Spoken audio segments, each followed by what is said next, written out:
Hello guys, welcome to my YouTube channel. ಏನಪ್ಪ ಇವರು ಕತ್ಲಲ್ಲಿ video ತೋರಿಸ್ತಿದ್ದಾರೆ ಅಂತ ಅಂದ್ಕೋಬೇಡಿ. ಆ್ಯಕ್ಚುಲಿ ಇದು ಮಾರ್ನಿಂಗ್ 5:30. ಇವತ್ತು ವೀಡಿಯೋ ಮಾಡ್ತಿರೋ ರೀಸನ್ ಬಂದುಬಿಟ್ಟು, ಇವತ್ತು ಆ್ಯಕ್ಚುಲಿ ಹಬ್ಬ ನಮ್ಮ ಮನೆಯಲ್ಲಿ ಮಾತ್ರ. ಇದು ನಮ್ಮೂರ ಸೈಡಲ್ಲೆಲ್ಲ ಮಾಡ್ತಾರೆ. ಸುಬ್ರಾಯನ ಷಷ್ಠಿ ಅಂತ ಮಾಡ್ತಾರೆ, ಅಂದರೆ ಸುಬ್ರಹ್ಮಣ್ಯ ಸ್ವಾಮಿಗೆ ಷಷ್ಠಿ ಮಾಡುವಂಥ ಪೂಜೆ. ಇವತ್ತು ಶುಕ್ರವಾರ ಅಲ್ವಾ, ಅದಕ್ಕೆ ಅಕ್ಕಪಕ್ಕದ ಮನೆಯವರಾಲೇ ಡ್ಯೂಟಿಗೆ ಜಾಯ್ನ್ ಆಗಿದ್ರು. ಅದು ಯಾವ ಡ್ಯೂಟಿ ಅಂತ ನೀವು ನೋಡಿ 100% ನಿಮಗೆ ಗೊತ್ತಾಗುತ್ತೆ.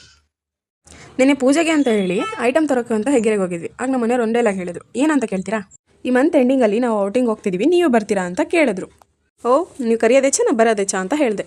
ಆದರೆ ಎಲ್ಲಿಗೆ ಅಂತ ಕೇಳಿದಾಗ ಅವ್ರು ಏನು ಹೇಳ್ಬೇಕು ಹೇಳಿ? 2025ಇಂದ 26ಗೆ ಕರ್ಕೊಂಡು ಹೋಗ್ತಾರಂತೆ. ಅಲ್ಲಿ ಕರ್ಕೊಂಡು ಹೋಗೋಕೆ ಇವರೇ ಬೇಕಾ? ಆಮೇಲೆ ನಮ್ಮ ಗಿಡಗಳಿಗೆಲ್ಲ ಸ್ನಾನ ಮಾಡಿಸ್ಬಿಟ್ಟೆ.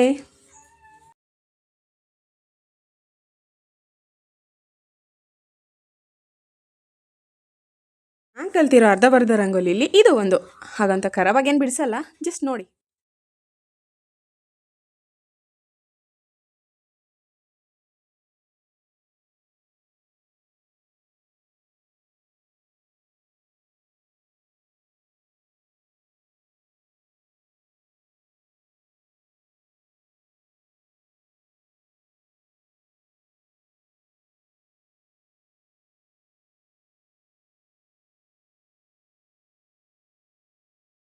ರಂಗೋಲಿ ಬಿಡ್ಸೋದು ಬಿಟ್ಟು ಇವಳೇನಪ್ಪ ಬಾಕ್ಸ್ ಎಲ್ಲ ಹಾಕೊಂಡು ಕುಂತೋಳೆ ಅಂದ್ಕೋಬೇಡಿ. ಅದು ಕೂಡ ಒಂದು ರಂಗೋಲಿನೇ. ಜಸ್ಟ್ ನೋಡಿ ಚೆನ್ನಾಗಿದೆಯಾ ಇಲ್ವಾ ಕಮೆಂಟ್ ಮಾಡಿ.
ನಾನು ಕೆಲವೊಂದು ಕೆಲಸಗಳನ್ನೆಲ್ಲ ಮುಗಿಸೋ ಅಷ್ಟೊತ್ತಿಗೆ ನನ್ನ ಮಗಳು ಕೂಡ ಎದ್ಬಿಟ್ಟಿದ್ಲು.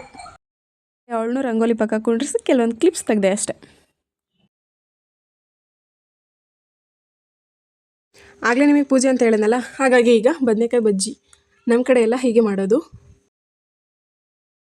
ಇದಕ್ಕೆ ಕಾಂಬಿನೇಷನ್ ಬಂದುಬಿಟ್ಟು ದಾಲ್ ರೈಸ್, ಅದನ್ನು ಕಿಚಡಿ ಅಂತಲೂ ಕರೀತಾರೆ. ಅಡುಗೆ ಕೆಲಸ ನಾನು ನೋಡ್ಕೋತೀನಿ, ಟೈಮ್ ಆಗುತ್ತೆ, ನೀವು ಪೂಜೆ ಮಾಡ್ಕೊಬನ್ನಿ ಅಂತ ನಮ್ಮ ಅತ್ತ ಹೇಳಿದ್ರು. ಹಾಗೆ ನಾವು ಪೂಜೆ ಕಡೆ ಹೊರಟ್ವಿ. ಈ ಪೂಜೆನ ವಿಶೇಷವಾಗಿ ಎಲ್ಲರೂ ಉತ್ತಕ್ಕೆ ಮಾಡ್ತಾರೆ. ಇದ್ಯಾರಪ್ಪ ಅಂತ ಕನ್ಫ್ಯೂಸ್ ಆಗಬೇಡಿ, ಇದು ನಾನೇ. ಈ ಹಬ್ಬನ ತುಂಬ ಚೆನ್ನಾಗಿ ಮಾಡುವಂಥ ವಿಶೇಷವಾದ ಸ್ಥಳ ಅಂದರೆ ಅದು ನಾಗಲಮಡಿಕೆ. ಅಲ್ಲಿ ಎಷ್ಟೋ ಜನ ಹರಕೆಗಳನ್ನ ಕಟ್ಟಿ ನಾಗರಕಲ್ಲನ್ನು ಸ್ಥಾಪಿಸ್ತಾರೆ. ಈ ಹುತ್ತ ಕೂಡ ತುಂಬ ದೂರ ಏನಿರಲಿಲ್ಲ, ನಮ್ಮ ತೋಟದಲ್ಲೇ ದೇವಮೂಲೆಯಲ್ಲಿದೆ.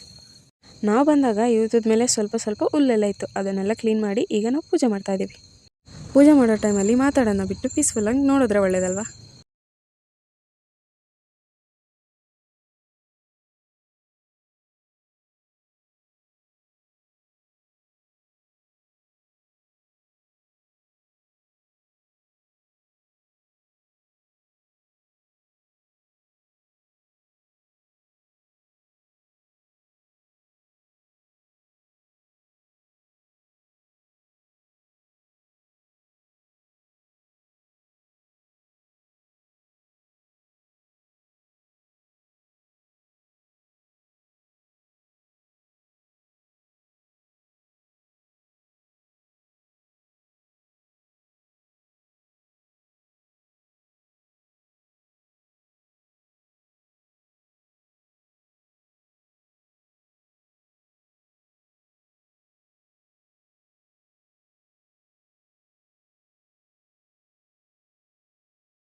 ಈ ಪೂಜೆ ಮಾಡ್ತಿರೋ ನಮಗೂ ಇದನ್ನ ನೋಡ್ತಿರೋ ನಿಮಗೂ ಇಬ್ಬರಿಗೂ ಒಳ್ಳೇದಾಗಲಿ ಅಂತ ದೇವರಲ್ಲಿ ಬೇಡ್ಕೊಬಿಟ್ಟೆ.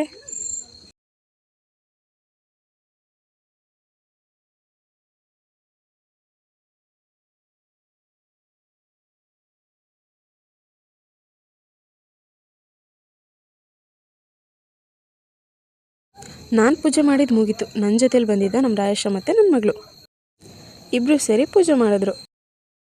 ಹಾಗೆ ನಾನು ಅನಿಸಿ ಇಬ್ಬರು ಸ್ವಲ್ಪ ಫೋಟೋಸ್ ತೊಗೊಂಡ್ವಿ. ಇವತ್ತಿನ ವ್ಲಾಗ್ ಇಷ್ಟೇ. ಮತ್ತೆ ಸಿಗೋಣ ಇನ್ನೊಂದು ವ್ಲಾಗಲ್ಲಿ.